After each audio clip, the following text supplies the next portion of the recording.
Hi, this is Norm Chapman, CEO of United Concept Trainers, and we have a new trainer product here that we're introducing to the automotive educational world here. This is a rear defrost circuit, and teaching rear defroster circuits, and where they have breaks in the electrical grid going across the rear window is kind of difficult when you're dealing with dozens of students trying to learn the concepts of diagnosis.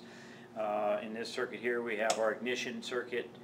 You turn on the ignition switch, goes down through our fuse, and of course we have our letters A, B, C, etc. that they can measure. They have their amps checkpoint here where they can disconnect and put their meter in to measure the amperage running through the circuit. They got it in a variety of different places depending on where it's at in the circuit. We have our relay, a standard 4-pin relay, and the relay is designed to where you can actually look at it when you energize it from the side, and you can actually see it energize, which is a plus. If I turn on the rear defrost switch, the indicator light will come on till that the circuit is on. And of course, doing our diagnosis of the circuit, we could put a fault in any one of these points throughout the circuit, and of course to be measuring it. If it's in the electrical grid, of course, if it's a 12-volt circuit, then you would have approximately 50% right down the middle.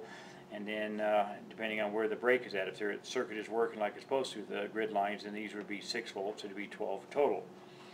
To demonstrate that, I'm going to use a power probe, and of course I'm going to hook up to positive and negative my auxiliary power, just like you would across the battery. And I'm showing my 12.1 volts positive and 0 volts negative. So I've energized the circuit, I've got my light on here, so right at M I should show approximately 6 volts. So there's 6 volts, 6 volts, 6 volts, and 6 volts, showing all the grid lines are working. So